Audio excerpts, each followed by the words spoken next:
पढ़ेंगे पाठ 8 जिसका नाम है वे दिन भी क्या दिन थे। वे दिन भी क्या दिन थे। इस पाठ के लेखक हैं आइजक आसिमोव। इन्होंने इस पाठ में भविष्य में होने वाली तकनीकी बदलावों को इस पाठ में बहुत ही रोचकता के साथ और गंभीरता के साथ बताने का प्रयत्न किया है। तो इससे आपको यह तो पता चला कि ये घटना जो इस पाठ में लिखी गई है ये पीछे वाले समय की नहीं है। अक्सर हमने जो भी आज तक की कहानियां पढ़ी हैं हम फ्लैशबैक में जाते हैं, लेकिन अभी हम फ्लैशबैक में नहीं जाएंगे। अभी हम आने वाले समय अपने भविष्य में जाएंगे। कुछ मूवीज में आपने देखा होगा कि अब टाइम मशीन होती है ना, कि टाइम मशीन को आगे करो पीछे करो, है ना। तो वही चीज यहाँ पर भी है कि इन्होंने इस कहानी को इस तरह प्रस्तुत किया है कि सन 2155 अर्थात 2155 की बात है। तो देखिए यहाँ पर इस पाठ में इन्होंने बताया है, पाठ के अनुसार कुम्मी और रोहित नाम के इस पाठ में 2 बच्चे हैं। कुम्मी ने अपनी डायरी में 17 मई 2155 की रात को लिखा। अब 17 मई 2155 तो सोचो कितना साल बाकी है अभी उसको। हम तो अभी 2020 में जी रहे हैं ना, 2155 आने में तो कितना समय बाकी है। तो कुम्मी ने लिखा, आज रोहित को सचमुच एक पुस्तक मिल गई। अर्थात कि कुम्मी ने कब लिखा है, भविष्य में, तब तक हम जीवित भी नहीं रहेंगे। तब की बात कि उस समय कैसा लेखक ने है ना आने वाले भविष्य के विषय में सोचा है कि वह आने वाला भविष्य हमारा कैसा होगा। लेखक ने इस बारे में इस पाठ के माध्यम से हमें बताया है। तो चलिए पाठ के अंदर की कहानी हम जान लेते हैं। कुम्मी इस पाठ में, जैसे कि आपको पता है, 2 बच्चे हैं, कुम्मी और रोहित। कुम्मी ने 17 मई 2155 की रात को अपनी डायरी में लिखा, आज रोहित को सचमुच की एक पुस्तक मिल गई है। सचमुच की पुस्तक मिल गई है मतलब क्या? देखिए वह लिखती है, वह पुस्तक बहुत पुरानी थी। कुम्मी के दादा ने बताया था कि जब वे बहुत छोटे थे तब उनके दादा ने कहा था कि उनके जमाने में कहानियां कागज पर छपती और पढ़ी जाती थी। पुस्तक में पृष्ठ होते थे जिन पर कहानियां छपी होती थी और हर पृष्ठ पढ़ने के बाद दूसरा पृष्ठ पलट कर आगे पढ़ना होता था। सारे शब्द स्थिर रहते थे, चलते नहीं हैं जैसे आजकल पर्दे पर चलते हैं। देखिए वह बता रहे हैं कि जैसे कि आज की कुम्मी ने यह जो बात है, कुम्मी के दादाजी ने बताया था कि उनके समय में जब कुम्मी के दादाजी रहे होंगे कि उस समय में जो किताबें होती थी वह छपती थी। क्या होती थी? एक कागज पर छपती थी। पृष्ठ मतलब पेज, मतलब कि उसमें एक पेज पढ़ लेना है फिर पलटना है, जैसी किताबें आज हम पढ़ते थे। लेकिन आने वाले समय में इस पाठ में लेखक ने कैसी कल्पना की है कि अक्षर पेज ऐसे चलते जाएंगे और हम पढ़ते जाएंगे, है ना। ई बुक की कल्पना की है कि ई बुक कैसी होगी। अब आगे देखिए, इसमें अब आगे कहते हैं रोहित ने इस पर कहा कि तब तो पढ़ने के बाद पुस्तकें बेकार हो जाती होंगी। एक बार पढ़ी और फिर बेकार हो गई। अब तो हमारे टेलीविजन के पर्दे पर न जाने कितनी पुस्तकें की सामग्री आ जाती है और फिर यह पुस्तक नई की नई रहती है। तो रोहित कहता है कि दादाजी ये पुस्तकें अगर हमने एक बार पढ़ी 2 बार पढ़ी तो पुस्तकें तो खराब हो जाती है, लेकिन हमारे पास तो जो हमारे टेलीविजन में जो हमारे टीवी में पुस्तकें आती हैं वह तो हमेशा ही पड़ी रहती है और कितनी सारी पुस्तकें हमारे पास। कुम्मी ने भी रोहित की हाँ में हाँ मिलाई। फिर पूछा, तुम्हें वह पुस्तक कहाँ मिली? रोहित ने बताया, अपने घर में एक जो पुराना डब्बा कहीं दबा पड़ा था तो उसी को फेंक रहे थे कि उसमें से यह पुस्तक या किताब मिली है। इसमें क्या लिखा है? स्कूल के बारे में लिखा है। कुम्मी ने प्रश्न किया, स्कूल?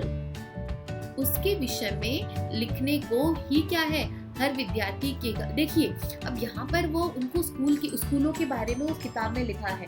अब ये लोग कैसे, ये देखो आज उस समय में 2155 की बात बता रहे हैं कि उस समय पढ़ाई कैसी हो जाएगी। जैसे आप और हम मिलते हैं, है ना, हम मिलते हैं, स्कूल में बच्चे आते हैं, टीचर उन्हें सब कुछ पढ़ाता है, सिखाता है और बच्चे की जो समस्याएं होती हैं टीचर उसका समाधान भी करता है। अब देखो आगे इसमें किस प्रकार की पढ़ाई होती है उस समय में। देखो वह कहती है कि उसके विषय में लिखने को ही क्या है, हर विद्यार्थी के घर एक मशीन होती है जिस पर टेलीविजन की तरह एक पर्दा रखा होता है। रोज नियमित रूप से उसके सामने बैठकर हमें वह सब याद करना होता है जो वह मशीन हमें बताती है। अर्थात कि एक रोबोट जैसा वो रखा रहती है मशीन, देखिए यहाँ पर भी है। इस पर जो जो चीजें चलती हुई आएंगी वही उनको पढ़ना है और याद करना है। सारा गृह कार्य करके दूसरे दिन मशीन में डाल देना होता है। हमारी गलतियां बताकर फिर वे हमें समझाती हैं कि जो गलती होगी वो मशीन बताएगी कि ये आपने रॉन्ग किया है और उसका करेक्ट आंसर भी वो मशीन दे देती है। एक विषय पूरा होता है, वही हमारी परीक्षा लेकर हमें आगे पढ़ाना वह मशीन प्रारंभ कर देती है। मतलब कि एक विषय हमने पढ़ लिया और हमारा टेस्ट ले लिया, उसके बाद वह हमें दूसरे विषय पे पढ़ाती है। फिर आगे क्या होता है, कहते कहते कुमकुमी अचानक से रुक जाती है। अंत में कहती है कितना उबाऊ होता है, मतलब कि कितना बेकार होता है ये सब, यह सारा स्कूल का काम। मतलब स्कूल का काम कितना बोरिंग होता है। उबाऊ का मतलब होता है बोरिंग, जिसमें रुचि और रस न हो।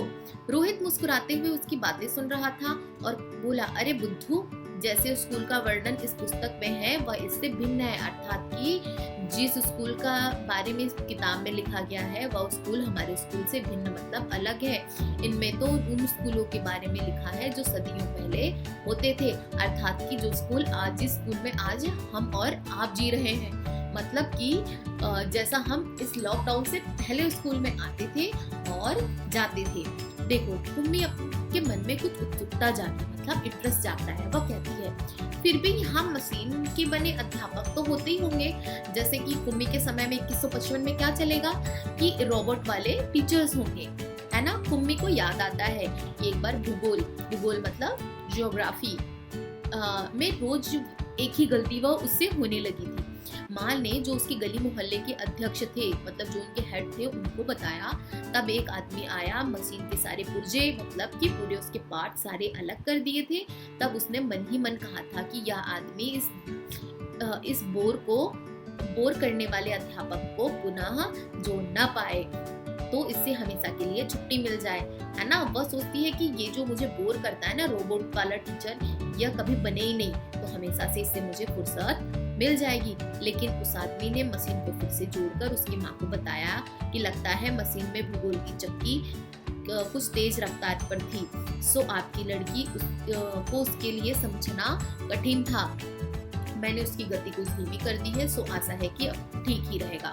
मतलब कि वह कहता है कि आपकी बेटी है ना, वह इतनी जल्दी नहीं समझ पाती। इसकी जो हमने रफ्तार फिट की, इसकी जो स्पीड हमने रखी है कि इतने टाइम में बच्चा सीख लेता है, उतनी टाइम में आपकी बच्ची नहीं सीख पाती। अब मैंने इसकी गति, इसकी स्पीड थोड़ी कम कर दी है, अब यह सब कुछ सीख जाएगी। और कुम्मी को भी भूगोल का सबक सीखने बैठ जाना पड़ा। अब मन ही मन वह उस मशीनी अध्यापक को कोसती रही। अर्थात कि वह उस मशीनी अध्यापक, जो रोबोट वाला ये यहाँ पर दिखाई दे रहा है ना, ये जो अध्यापक है, इससे बहुत ज्यादा वह चिल्लाती रही। मन ही मन उसको बुरा भला कहती रही।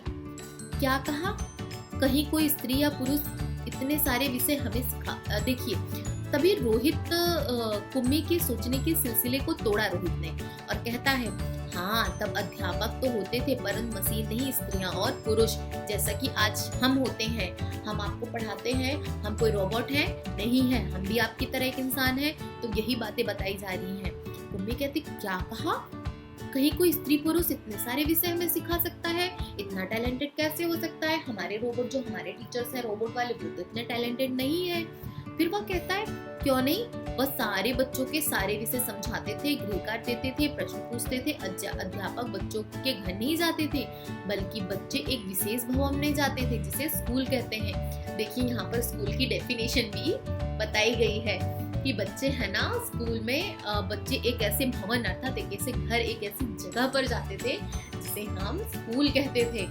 कुम्मी का अगला प्रश्न था, तब क्या बच्चे सचमुच एक जैसी चीजें सीखते थे। वह कहता है, हाँ, एक आयु के, अर्थात की एक उम्र के बच्चे एक साथ बैठते हैं, जैसे आपकी क्लास में बच्चे बैठते हैं, वैसा ही।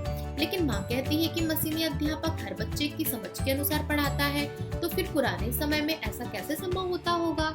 फिर वो कहता है, तब वे लोग इस प्रकार नहीं करते थे। रहने दो, तुम्हारी इच्छा नहीं है तो मैं यह पुस्तक तुम्हें नहीं दूंगा। अर्थात कि तब वो बताने लगता है कि ऐसा नहीं करते थे वो लोग। फिर कुम्मी को रोहित कहता है कि नहीं तुम्हारी इच्छा नहीं है तो ठीक है कोई बात नहीं, मैं तुम्हें ये पुस्तक नहीं दूंगा। तब कुम्मी झट से बोली नहीं नहीं मैं उसे पढ़ना चाहूंगी कि तब स्कूल कैसे होते थे, कितनी अजीब अजीब बातें जानने को मिलेंगी। इतने में अंदर से माँ की आवाज सुनकर कुम्मी बोली लगता है सबका समय हो गया है। रोहित भी उठा और अपने घर की ओर चला गया। कुम्मी अपने घर की ओर चली गई। अंदर मशीन के आगे सबक देने को तैयार थी। सबक देना मतलब शिक्षा देना, समझाना। मशीन में आवाज आनी आरंभ हो गई। आज सबसे पहले तुम्हें गणित सीखना है। कल का होमवर्क छेद में डालो, अर्थात कल का होमवर्क जहाँ पर जो हॉल होता था, छेद मतलब हॉल, उस हॉल में डाल दो। कुम्मी ने वैसा ही किया। वह सोच रही थी कि कितने अच्छे होते होंगे वे पुराने स्कूल, जहाँ पर एक ही उम्र के सारे बच्चे हंसते खेलते कूदते स्कूल जाते होंगे और पढ़ने वाले स्त्री या पुरुष होते होंगे। इतने में मशीन में से स्वर आना आरंभ हो गया और पर्दे पर चलते हुए अक्षर एवं अंक आने शुरू हो गए थे। अर्थात कि इतने में मशीन ने बोलना शुरू कर दिया और उसके पर्दे पर अर्थात उसकी स्क्रीन पर वह अंक अर्थात नंबर्स आने शुरू हो गए। क्योंकि कुम्मी तो गणित पढ़ रही थी ना, मैथ्स पढ़ रही थी, है ना। कुम्मी सोच रही थी कि तब स्कूल जाने में कितना आनंद आता होगा, कितने खुश होते होंगे सारे बच्चे। उम्मीद करती हूँ आपको यह पाठ समझ में आ गया होगा। अगर आपकी कोई भी डाउट हो, क्वेरी हो तो प्लीज ऑक्टोपोड की चैट सेक्शन में मुझसे साझा कर सकते हैं अथवा कमेंट करके बताएं। वीडियो अगर अच्छा लगा है तो वीडियो को प्लीज लाइक करें, शेयर करें और चैनल को सब्सक्राइब करें।